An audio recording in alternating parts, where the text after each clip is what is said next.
Om Akhandamandalakaram Vyaptam Yena Characharam Tatpadam Darshitam Yena Tasmai Sri Gurave Namaha Hari Om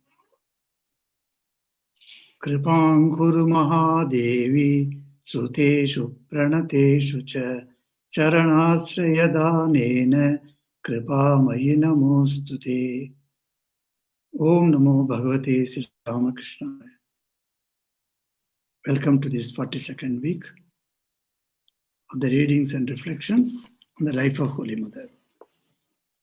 This is the book that I read.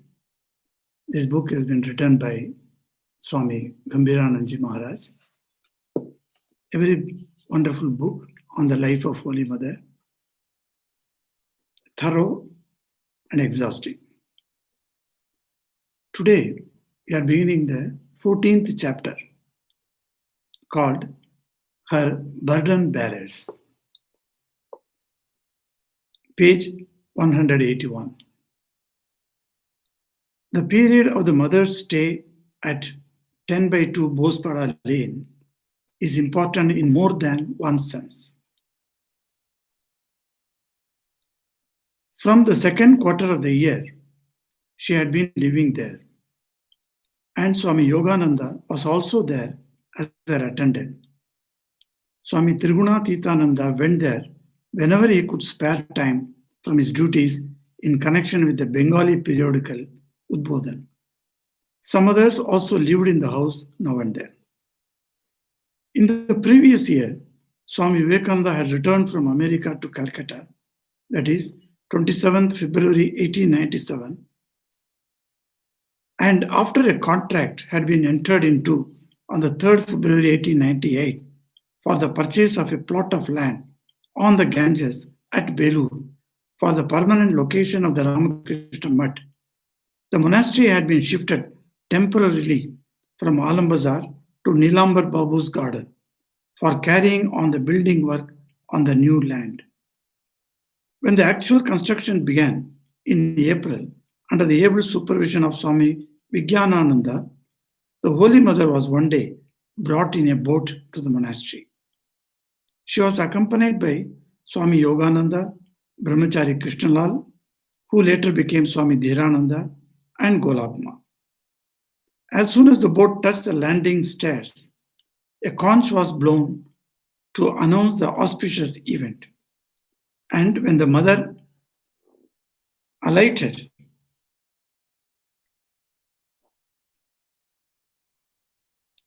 the monks washed her feet and with extreme veneration led her to the veranda of the shrine, where she sat, while the monks fanned her to give her relief from the heat of the day. After all had bowed down to her, she entered the shrine to worship the master. This over, she offered him food and laid him to rest. She herself took some rest after lunch, and at 4 in the afternoon started for the boat with her companions. Just then, Brahmachari Krishnalal carried the earnest request of Swami Brahmananda. May the mother condescend to tread on the new land of the Mutt before she departs? Accordingly, the mother went to the land by the boat, while Swami Yogananda walked to it. Sister Nivedita, Mrs. Olibul, and Miss MacLeod, who were then staying in a house there, came out to greet the mother and show her around. How delighted was the mother to see her dream of having a permanent monastery on its way to fulfillment. After she had seen all, she said with joy, "At long last, the boys have a place to lay their heads in. The master has cast his benign look on them after such a long time." At the end, she got into the boat and started for Calcutta. Swami Vivekananda came back to the Mutt in October 1898 after his visit to Amarnath and Shir Bhavani in Kashmir. He was in bad health then. On the second day of the Durga Puja, he, along with Swamis Brahmananda, Prakashananda, and Vimalananda, went to Bagbazar to make his obeisance at the feet of the mother. There he fell prostrate before her. The mother stood at a corner, covering her entire body with a wrapper. Her talks with the Swami were in a very low tone, so that they had to be repeated more distinctly by Brahmachari Krishnalal. When the Swami prostrated himself, the mother blessed him by touching his head with her right hand. Then this loving and world famous son of the mother complained with an air of petulance. Such indeed is your master, mother.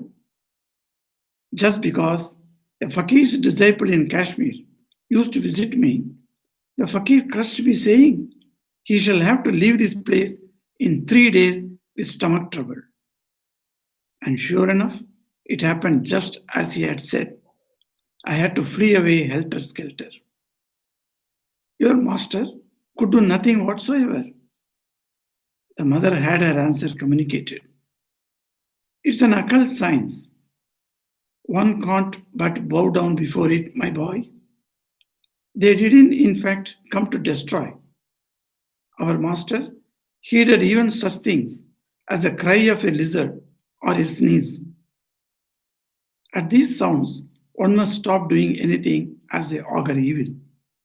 And we hear that Shankaracharya too allowed his body to be afflicted with a disease. The note says, at Kamakhya, a Tantrika was defeated in argument by Shankara. And in order to avenge this defeat, the Tantrika laid a curse on him that he should get fistula, and he did get it. It is known to you that as a result of a curse from his cousin Haladari, the master had hemorrhage from his mouth. Your suffering from disease is the same as the master suffering from it. The Swami, still in a mood of irascibility, protested that he was not ready to accept all this despite the mother's argument, and in fact, the master was nothing. Then the mother answered with some amusement. Is there any other way out, my son? For, sure enough, you are tied to his hamstring. The Swami knew the truth of this too well, and so he silently bowed down and took leave with tearful eyes. Sister Nivedita, after returning from Kashmir, took up a residence with the mother, who was very kind to her and treated her like a daughter. But she soon realized that the stay of a foreigner in a Brahmin family could complicate matters for the mother's relations, who had to move amidst Orthodox people. And hence, though the mother said nothing, she of her own accord shifted to another house on the same lane. Soon came the day, 12th November 1898, of the annual Kali worship, and the monks at the Belur made preparations for the purpose. The mother went there in the morning with the picture of the master, which she worshipped daily. After alighting from the boat at the monastery at Nilambar Babu's garden house, she proceeded on foot to the newly bought land, and after cleaning a spot with her own hands, worshipped the master there. At noon, she returned to the monastery where she took some prasada.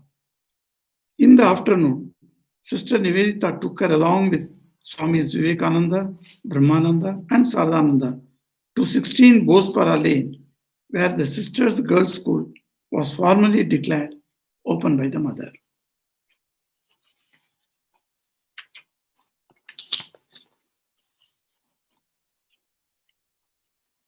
So welcome all the devotees and friends to the 42nd week.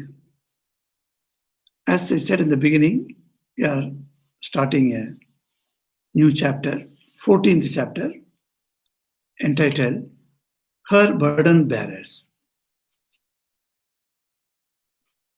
This chapter actually begins with the beautiful news of mother visiting the plot of land that was going to become later Belur Mutt at the village Belur, and how the monks there treated her with wholeheartedness. They welcomed her. And she went around the campus. It was about 40-acre land. So she went around and she thought how wonderful it is that Master had blessed these boys. Because one thing that was troubling Mother from the days that these boys became Parivrajak. Parivrajak means wandering monk. So a monk who has taken sannyasa goes from town to town, village to village, and lives by begging alms. So he goes to a family's house and knocks the door and asks for alms. And people, the cooked food is there, they give.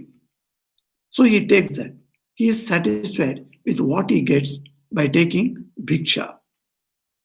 Bhiksha is a very wonderful way of completely disconnecting oneself from any type of attachment. So, in the ancient tradition of the Indian monks, you'll find that this has been there. Later, Buddhist monks also did the same thing. Jain monks also did the same thing. So, a monk is supposed to move around from place to place. The traditional system says that a monk should live only 3 nights in a place, not more than 3 nights. So once the 3 nights are over, he has to leave that spot and then travel to another village. So you go on walking. So in 3 hours, 4 hours, whatever kilometers you can walk, you have walked, say 10 kilometers. And then you find another village and then go and stay there for another 3 nights and beg your food. So this has been tradition. What was this called? This system itself is called Madhukari. Madhukari means Madhu, the bees. How the bees collect the honey from different flowers. A bee does not collect the whole honey from one flower. It goes and sips. We think bees are eating for themselves. No, they want to collect the honey. So what they do, they go to one flower and take a very little, a drop, and then fly to another flower, take another drop. So the flowers are also not disturbed and the bees also get enough. So in a village, in a society where people are not very rich, poor people are there.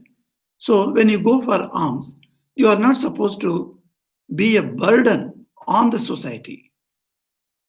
So what you do, you go to one house today, another house at another day. So this is a tradition and they expect that. Here we talked about Shir Bhavani. The Nivedita went and then she returned. Shir Bhavani says, in that Shir Bhavani I also went once and then stayed there in a temple there, the Shir Bhavani temple itself. So every day, there is no restaurant or anybody to feed you. So you have to go for alms.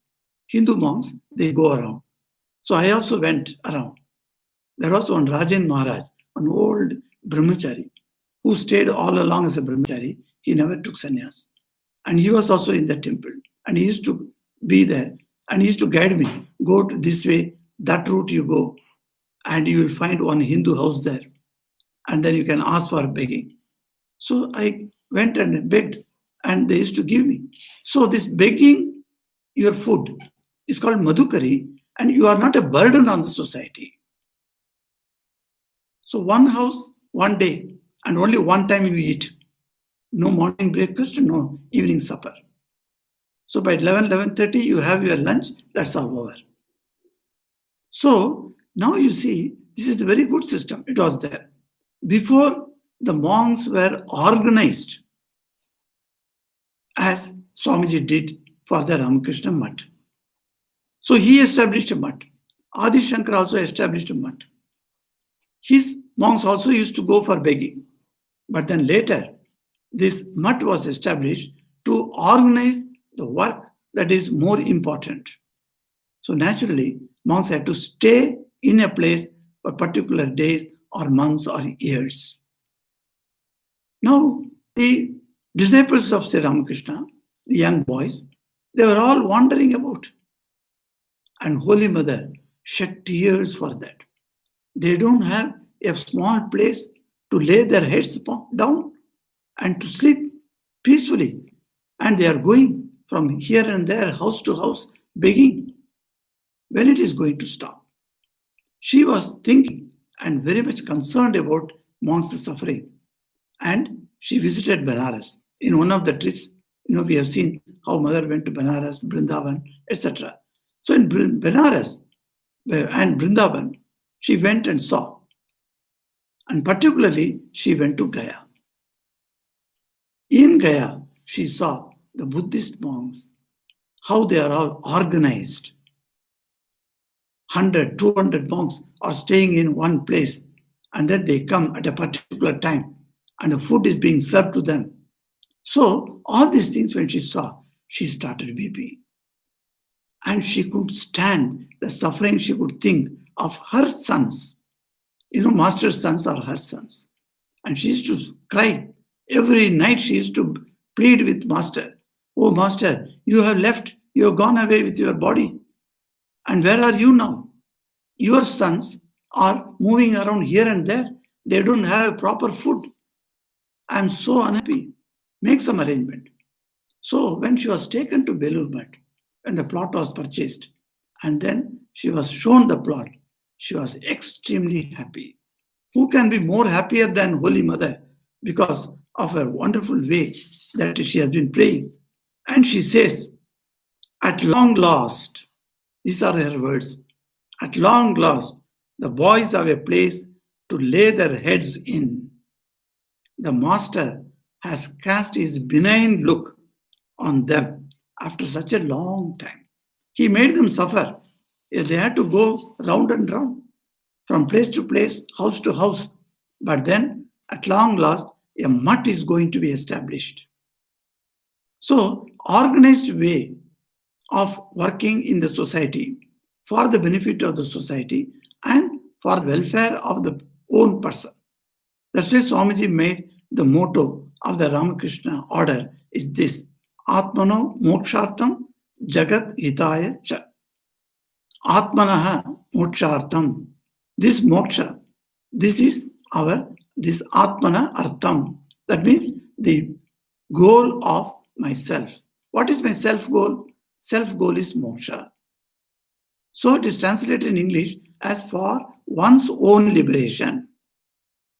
For my own liberation. So you can do any tapasya there and you can think of your moksha. But Swamiji's motto is different. He said, Atmano mokshartam. Then he added, Jagat hitaya cha. Cha means in Sanskrit and. Jagat hita is to be added. So my own liberation and the welfare of the society. It is not my own liberation is predominant, then welfare of the society is subservient. It is not. Because there is no comma there or semicolon. It is written and cha. So and means both these, my own liberation in one side and another side, the welfare of the society, both are to be simultaneously given importance. For that, the wandering monks cannot do this. Wandering monks had a particular purpose in going around. What is the purpose? You preach Vedanta. How all over India, in any corner of this land, this holy land, you find Vedanta is known. The thoughts about Ishvara is known. The thoughts about law of karma is known. Thoughts about reincarnation is known. How these thoughts got expanded all over the place. One of the finest work done by the wandering monks is this. They go and preach. So by their movement, like the honeys, bees, how they go and collect the bees. So themselves they had. Now the society has been transformed. 1800 society is no more there in 2000. And now in 21st century, it is something much, much difficult. In some of the cities, you can't go and beg also. There are gated communities. You are not even allowed to enter there. Seeing this dress, the Darwan, the gateman himself will just drive you out. So how do you stay there? And how are you going to do the service to the society? So that's how Swamiji thought of this plan of having a mutt. That means a monastery. This was not a new idea. This was idea practiced by Lord Buddha also and Adi Shankara also. Adi Shankara also created monasteries. So in his tradition, the monks who came, they also had different monasteries in different places. Apart from the four main mutt that Adi Shankara created, many of his disciples or in his followers who became monks in the Adi Shankara order, they went out and created their own mutts. So like that, you'll find a lot of monasteries have come up. So this idea of monastery is to not only for striving for one's own liberation, but also rendering help to the society. So this is a very important idea that Sri Ramakrishna brought in the modern world. And you've got lots and lots of monasteries have come up after Sri Ramakrishna's advent, not only in India, but also in many countries. So this monastery, which is mainly meant for one's own liberation, from that it transpired or it transmuted to another dimension. And that dimension is taking care of the society, attending to the welfare of the society. There are many mutts in India before Swamiji came. And their mutts are only interested in Atmano Mokshartham. But Swamiji added a dimension. And that dimension came from Sri Ramakrishna, we should not forget. Sri Ramakrishna gave that dimension, and Mother wholeheartedly supported it. Even some of the brother disciples of Swamiji were not in favor of this. But then Holy Mother said she okayed it. Yes, what Naren does is correct. So this new dimension he created. And today, Ramakrishna with more than 215 branches all over the world is rendering wonderful service to the society. Who can deny that? So you can see that how that as per the call, as per the period changes. So there are necessary means to be input to cater to that need of that time. So need of the time is a very important point. And Krishna says, I am taking avatar again and again according to the need of the time. So the need of the time is very important. So Mother is extremely happy. At long last, the boys have a place to lay their heads in, she says. So, and then she went by boat to Calcutta on that day. Then Swami Vivekananda came back. Here one incident, very poignant incident is told. Swamiji had so much faith in Sri Ramakrishna, and he was a great devotee of Sri Ramakrishna. Swamiji is said to be Jnani from outside, but a Bhakta from inside. And his expression outside may not be so much, but then he had great devotion to Sri Ramakrishna. And Holy Mother makes fun of that.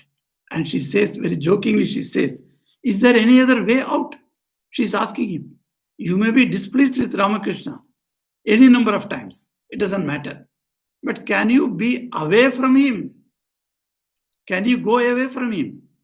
You can't. Because, she says, sure enough, you are tied to his hamstring. Hamstring is a place where you tie the keys of your almirahs, etc. in your house.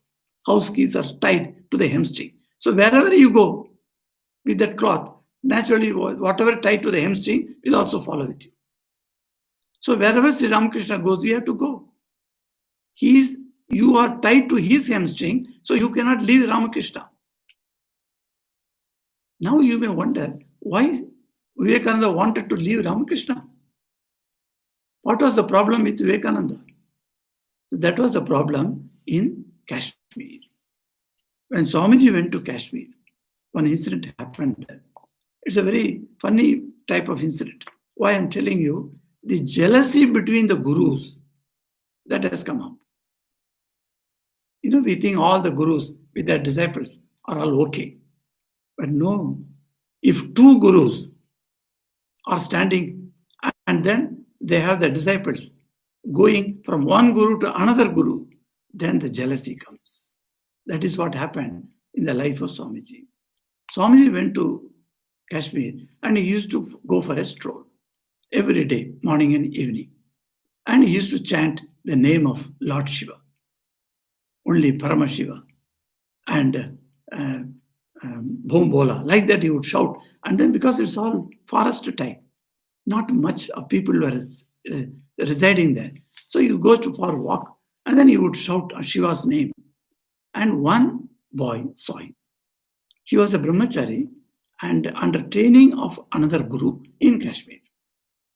Now, this brahmachari was fascinated by Swamiji's movement and the way he was chanting the name of Lord Shiva, as if Shiva himself has come on this earth.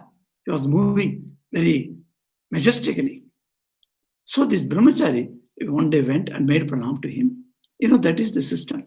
When you meet any Swami, any monk in this cloth, you must go and meet him. One devotee told me, whenever I travel by bus, he said, if I meet any Swami, I just go and then make pranam and tell him. Whatever order he belongs to. It's not only Ramakrishna order. There are hundreds of orders are there in India. That is the sannyasa tradition. There are plenty of orders are there. But then he is wearing this garua, these ochre robes. That means he has left his home and hearth. For the welfare of the society and for his own moksha, he has left the home and he is moving around. So let me go and express my humble pranam to him. And then makes pranam. And then the devotee told me, whenever I meet any Swami anywhere, I go and meet him and then ask, do you want anything? Do you need anything? Please tell me. I can give you something. And give some pranami. So this is a very good practice of the good devotees. So what they do, they don't have any type of parochial attitude. Where is this Swami coming from? They don't ask. There is a tradition in India, you cannot ask a monk of his Purvashram, from which place he came, which language he speaks, what caste he belongs to, because sannyasi doesn't have any caste. No caste can be attributed to a monk and no position in the society. So we are completely different. A sannyasi stands on the head of the society, Swami Vivekananda says. So he cannot be attributed to any of this. So by asking his Purvashram, what was he, from where he comes, what language he speaks, what caste, etc., you are only maligning the sadhu. So in India, generally the people who know these traditions, they do not ask. I have been traveling in India many places in train and buses, and many people used to come and talk to me, but they would never ask me. Because now India has itself become metropolitan.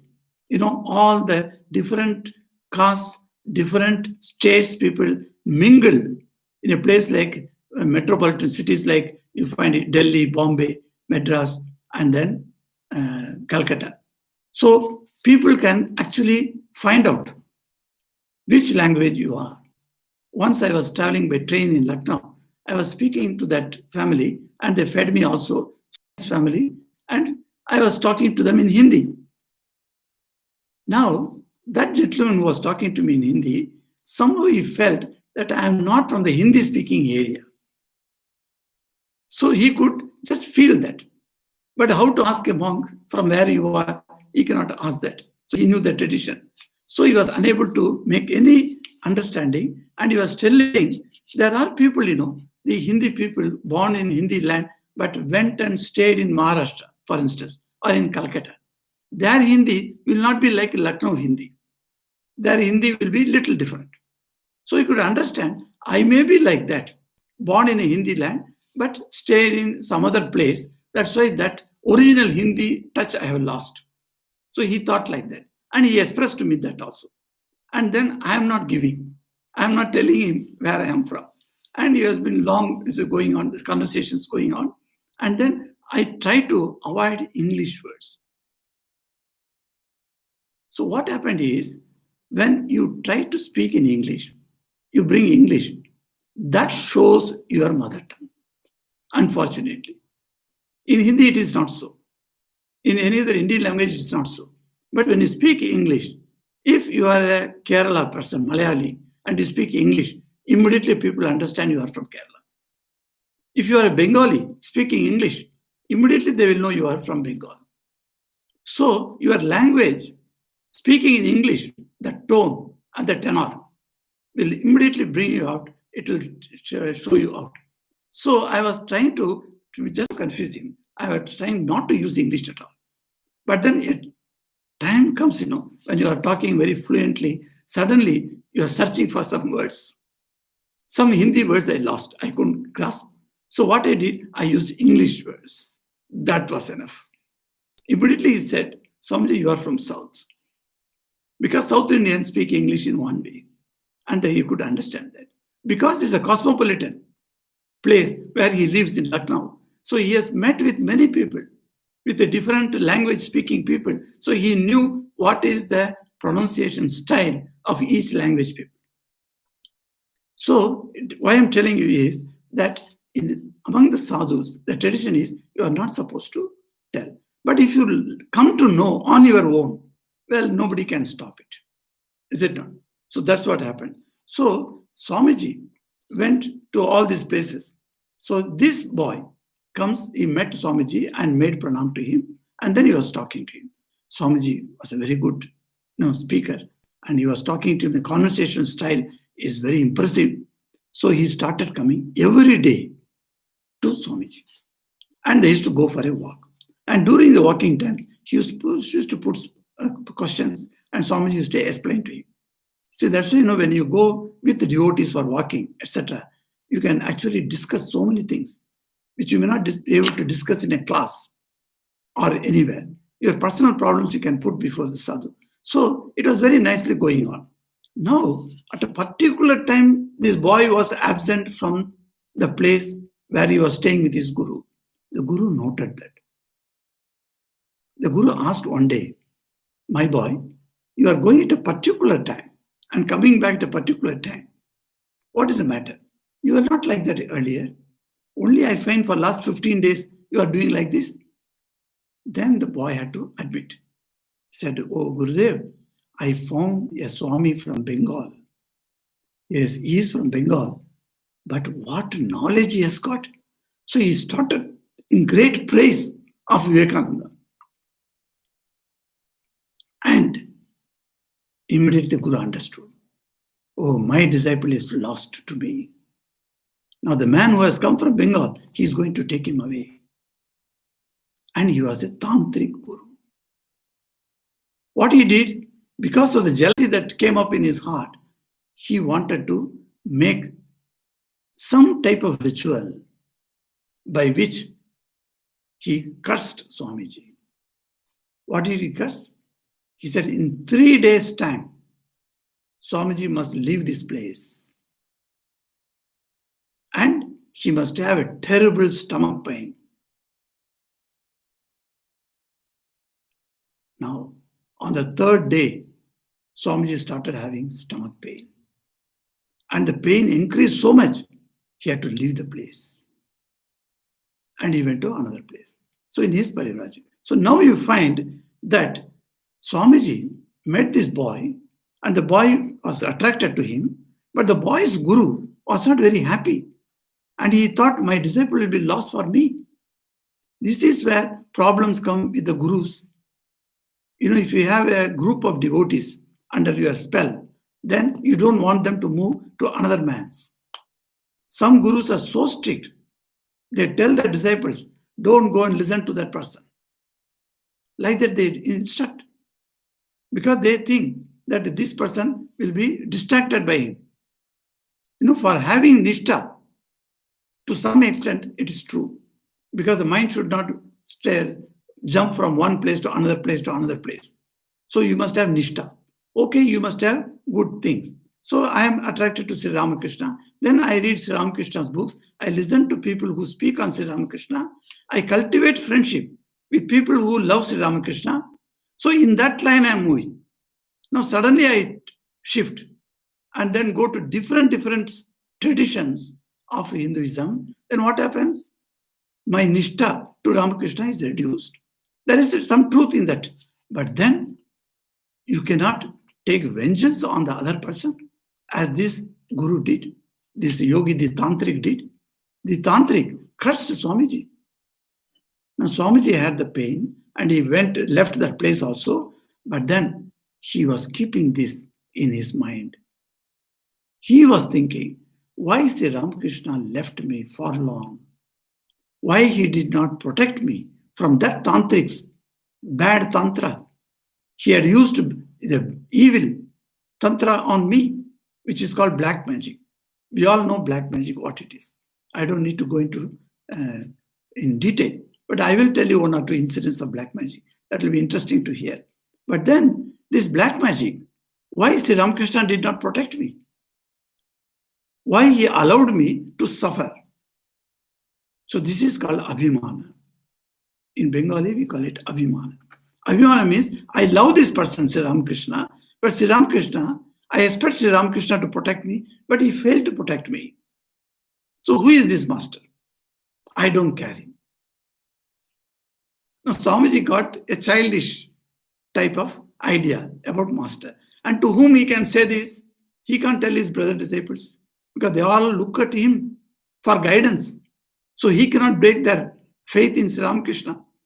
So to whom only he can say? Only to Holy Mother. So on that day, with Prakashananda, Brahmananda and Vimalananda, so Swamiji went on a Durga Puja day. So he went to Bagh Bazaar, where Holy Mother was staying. And he fell at his feet, Sashtanga Pranams. That is what a child has to do to his mother. Sashtanga Pranam he did. In sannyasa tradition, a sannyasi young age can receive pranam from the elderly people also, except one person in his life, from his own mother. He should not accept pranam, but with anybody. So elderly people can also do. And here, Swamiji is 10 years younger to mother. He knows it is Guru Patni. And he did not consider Holy Mother as a mere Guru Patni, though she was Guru Patni, no doubt. But then he considered her something much more. The last word of the Indian womanhood. So he had great regard for Holy Mother. And with her advent, Swamiji felt that the new India's womanhood is rising. So much respect he had for Holy Mother. And with Holy Mother only, you can tell you her much more deeper mental secret. And that is what he did. He told her. What did he say? He says, Mother, Mother, such indeed your master. In a very sarcastic way, Swamiji is putting to her. Such indeed is your master. Just because a fakir's disciple in Kashmir used to visit me, the fakir cursed me, saying he shall have to leave this place in 3 days with a stomach ache. And sure enough, it happened just as he said. Because the fakir is a tantric and he did that black magic to me and it happened. And I had to flee away helter-skelter. Swamiji says, the master could do nothing whatsoever. You are talking about master. He says master's grace and the Belur mat has been purchased and you all have place to put your head. And then you say, what a grace. Benign look of master. You say, look, is this the benign look? So sarcastically Swamiji is telling her, and your master could do nothing whatsoever. Then what is the reply of mother? Mother says, Sri Ramakrishna came not to degrade anything, not to disapprove anything. He came for a particular purpose. What is the thing that Sri Ramakrishna came for? He says, they never came to destroy anything. So this black magic is there. Let it stay. But they have not come to destroy the black magic from this world. Why not? Because mother says, it is an occult science. This black magic is a Tantra. You know, when you say Tantra, it's a very tough term, I should say, because people have got different connotations for that word Tantra. But the word Tantra itself is a beautiful Sanskrit word. So there are three aspects of a particular worship of Divine Mother as the Supreme God. So you have Vishnu as the Supreme, Krishna as Supreme, and like that any other deity you can take, Shiva as the Supreme, Murugan as the Supreme. But then Divine Mother also can be taken as a Supreme Parabrahman. In that case, this worship of Divine Mother got into three aspects. One is called Tantra, another is called Mantra, and third is called Yantra. So Tantra, Mantra, Yantra, these three are together travel in the worship of Sri Kula, worship of Divine Mother. In the recently we had celebrated, Palaharani Kalika Puja. On that day, I gave a talk on the Sri Kula and Kali Kula, etc. I made all the differences, etc. Perhaps you may remember. And this Tantra came because of as a part of worship of the Divine Mother as supreme ideal. Not in any way lower, not as a spouse of Shiva, as a spouse of Vishnu, as a spouse of Brahma, no, not at that level. It's completely different level of the Supreme Goddess, who is the Parabrahman. So she is ruling the entire universe. At her ishara means gesture, at her ishara, all this, the Brahma starts creation. At her will, Vishnu starts sustaining this universe. And at her will, Shiva starts dissolving this universe. So, Srishti, Sthiti, Vinasha, creation, sustenance, and destruction. These three aspects, only most of us know. But then there are two more aspects in Tantra that is told about Divine Mother. So, Divine Mother, not only these three she does, she veils, she puts avaran, that means she puts a cover. Only by her grace you can discover. This is cover. She puts a cover before your eyes. You are completely hidden and you don't understand what is what in this world. It's called Maya cover. Vedanta says Maya.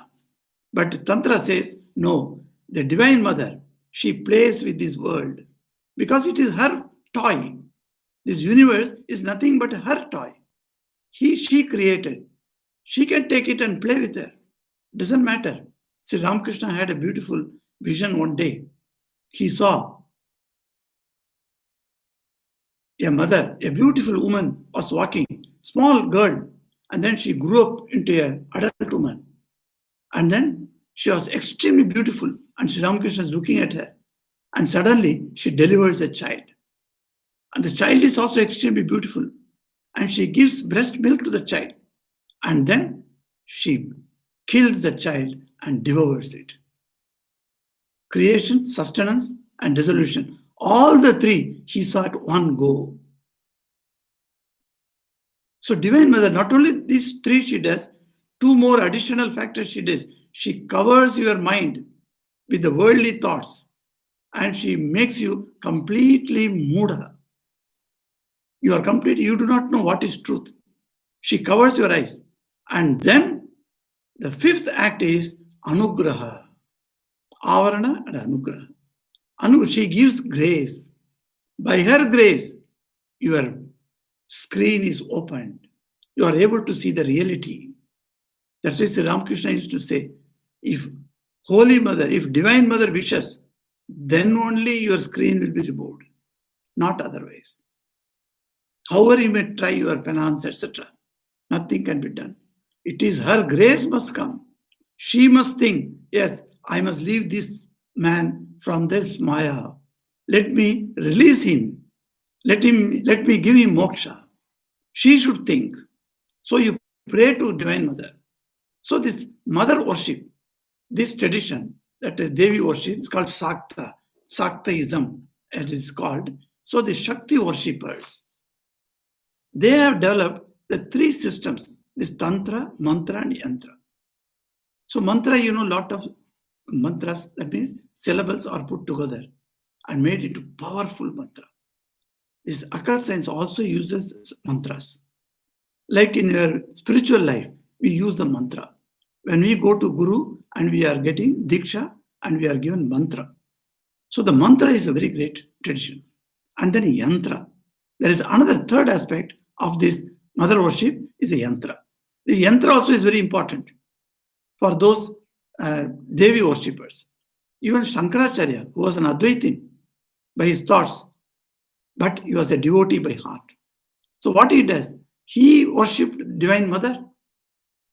So he said, and for Divine Mother, he developed that Sri Yantra.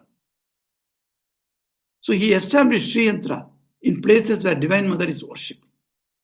So you can see that the yantra has it's simply a small plate, a copper plate or any plate you can take, and a stamp is given there, a diagram. So the whole Srishti Sthiti Vinasha and Avarana and Anugraha, all the 5 elements of the Divine Mother worship has been diagrammatically presented in a small copper plate. When the puja, that is mantra, is told and a kriya is made, a particular ritual is made with the mantra and with the tantric kriya, that means the rituals of the tantra are used with the mantra, that small yet tiny, a square, a plate becomes very powerful. So through yantra worship also one can gain his whatever he needs.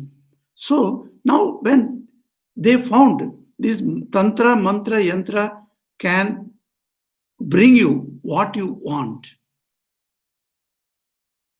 What you need, of course, God gives you. But more than that, certain things you want. So what you want can be obtained by using these 3 methods. So the science of Tantra developed. And the Tantra in development, anywhere, when it starts going up and up and up, some stage must come, it should go down also. The same way Tantra went down. Finally, the Tantra went and stayed at a level where humans have interaction with bodily attraction only. When it came to the physical level, that Tantra is more popular in the Western countries, what I find.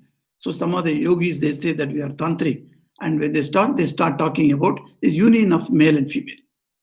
And that is what they think the whole Tantra is. What a pity it is. Tantra will take you to moksha. And when the Tantra comes down to the physical level, that was the time Sri Ramakrishna's advent happened.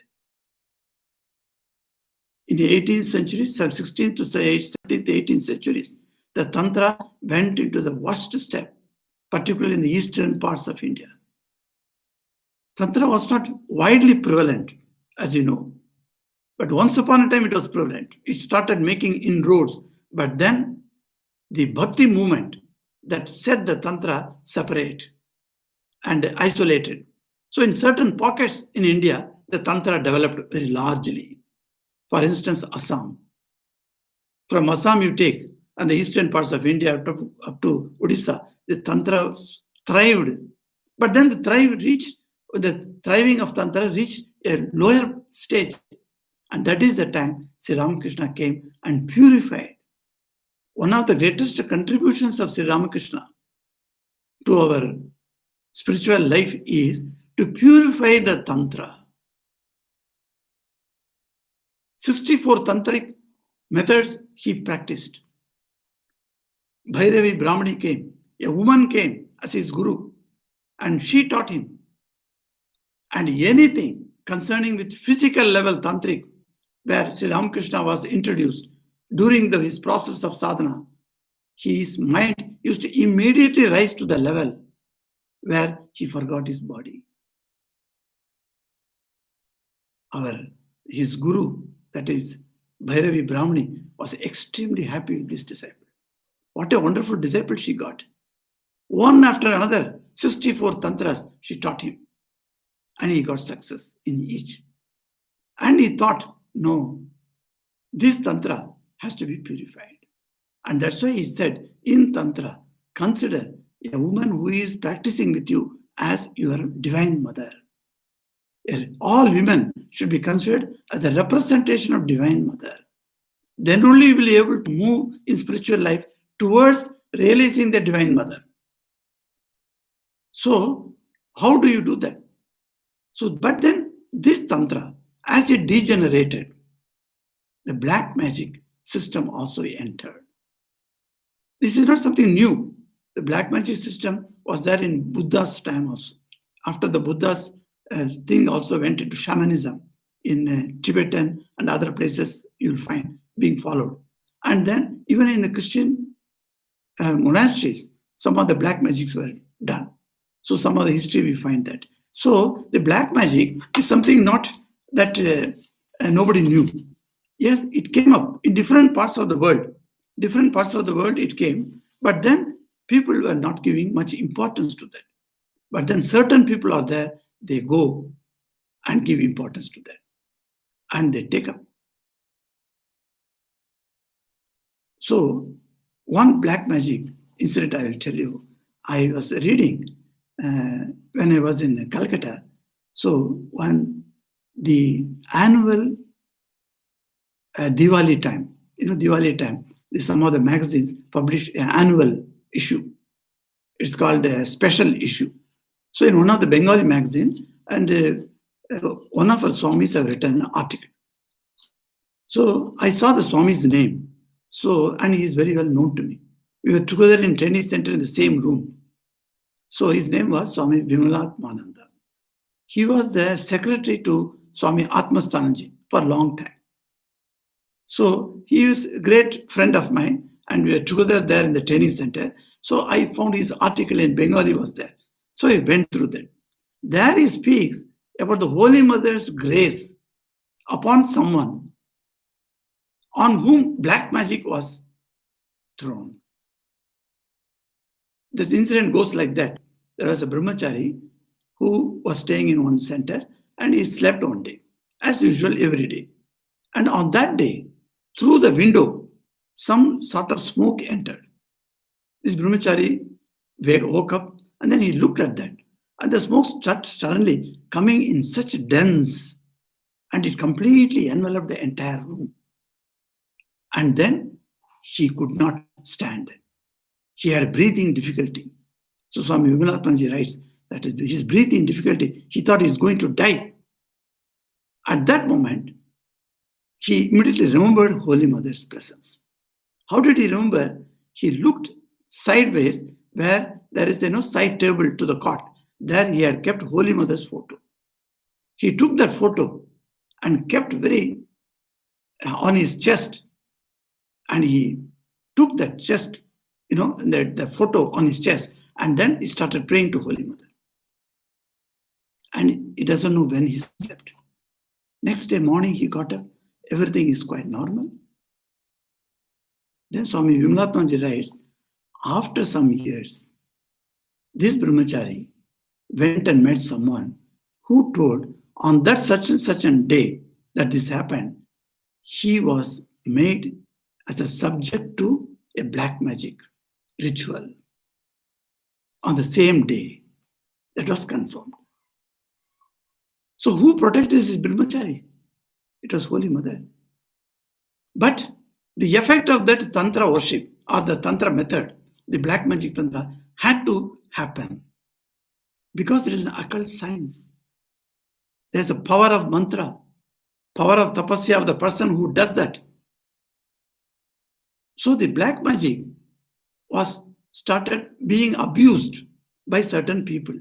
Otherwise, those who have got some difficulties in the life, they go to people, these tantrics, please remove my difficulty. I'm in a great difficulty, I'm pain, I'm having this thing, that thing, so relieve me of this. So the tantrics, if they are very good tantrics, they will do that. But some other tantrics who are abusing their powers, they will do this thing, black magic. But then you cannot say it doesn't have any power. It has power, it will have its toll on you. But then finally you are protected because you are God's devotee. So Swamiji says, if there are hundreds of tigers ready to pounce upon you, know well, there are thousands of angels to protect you. So you are always protected by the divine power, if you are devoted to the divine power. How many things have happened? I have heard in South Africa some such incidents, and one incident I saw myself. Of course, today there is no further time to speak about that. In case if you get further some other opportunity, I will tell you how the black magic can almost send a person to ruins, and how that person at the edge of the ruination comes out by the divine grace. I have seen myself. So these things can happen. So Mother says, how you may be displeased. Oh Naren, you may be displeased with Master. That Master did not protect you. But he has not come to destroy that. These are all sciences. A science, verifiable science. That's why you call science. It's not a mere faith. You do this particular, like a laboratory in science. You do this thing and you get the result. Verifiable. So the occult science is verifiable. But then there is a superpower also. If somebody sends you black magic, you can get protected by drawing the power from the superpower. That is it. That is the God's willing, and the God's prayers are helping us. So Shankaracharya also had that. So Swami Gambhiranji quotes here as a note how Shankara in Assam, now it is called Ahom. So the Ahom Bhumi, it is called Kamarup. In Kamarup, there's a great Kamakya temple is there. And previously they used to say, don't go to Kamakya temple. If you go there, some sadhu will be there. She will make you a bird. And you will never be able to come back as a human being. Like that they used to make you fear. There was a time in 16th, 17th century, there was a time when this Tantra, these tantric methods were very prevalent there. So people from south also used to go to Kamakya to learn tantric methods. So Shankara went there, and one Navagupta came, and he was fascinated by Shankara's personality. Oh, what a wonderful! And Shankara established Advaita. Not only Advaita, he brought that purified Tantra form into Hinduism. He made it one. As I told you a few weeks back, how Adi Shankara went to Odisha and brought the Vedic religion there. In the same way, in Assam, what you find Vedic religion today was introduced by Adi Shankara. There are beautiful articles are there, very learned articles on how Shankara brought this Vedic system into that society. Because they were all little tribes were there. Even before Shankara went there, Lord Krishna's influence was there. Narakasura, the death day of Narakasura is celebrated as Diwali. You all know that Narakasura. Narakasura was born in Pragjotishpur, which is now considered called as Guwahati, which is the capital of Ahom. So it was originally in Puranas, it is called Pragjotishpur. It's very beautiful stories are there about Pragjotishpur. And I was staying in Arunachal Pradesh, so I used to go every 2 months to Assam. Very beautiful place. And Kamakya temple, many times I visited by her grace. She brought me there. And she used to call me, come to my temple. So it's a wonderful place, Kamakya temple. And all those greatness are there. So when you are devoted to Lord, the Lord's blessings come to you as saving angels. So one need not be afraid at all about the black magic. Let it remain there. That's all. So mother says to Naren in a very, because he was sarcastically putting it to her. So she said, okay, it has happened. You have suffered. Okay, what you can do now? Can you go away from Mr. Thakur? You can't go from Ramakrishna because he has tied you in his hamstring. It's a very beautiful statement, I love this sentence. Is there any other way out? She asked. My son, for sure enough, you are tied to his hamstring. The Swami knew the truth. So Gambhirananji gives a comment on that. He says, the Swami knew the truth of this too well. What to say? No one need to tell Naren that he is tied to Ramakrishna. Because Ramakrishna only brought him from the Saptarishi Mandal. 7 rishis were sitting in Nirakara, Nirguna worship. They were all immersed in meditation. And Naren was brought from there by Ramakrishna. So he knows too well. And so he silently bowed down and took leave with tearful eyes. Why tears came now? Because what a foolish I am. Should I have told Holy Mother about my displeasure on Sri Ramakrishna? What a fool I was. So tears came in his eyes and he returned. We shall continue further next week. Om Kripam Kuru Mahadevi Suteshu Pranateshu Cha Charanasrayadhanena Kripamayi Namostute. Om Shanti Shanti Shanti Hari Om Tat Sat Sri Ramakrishna Arpanamastu.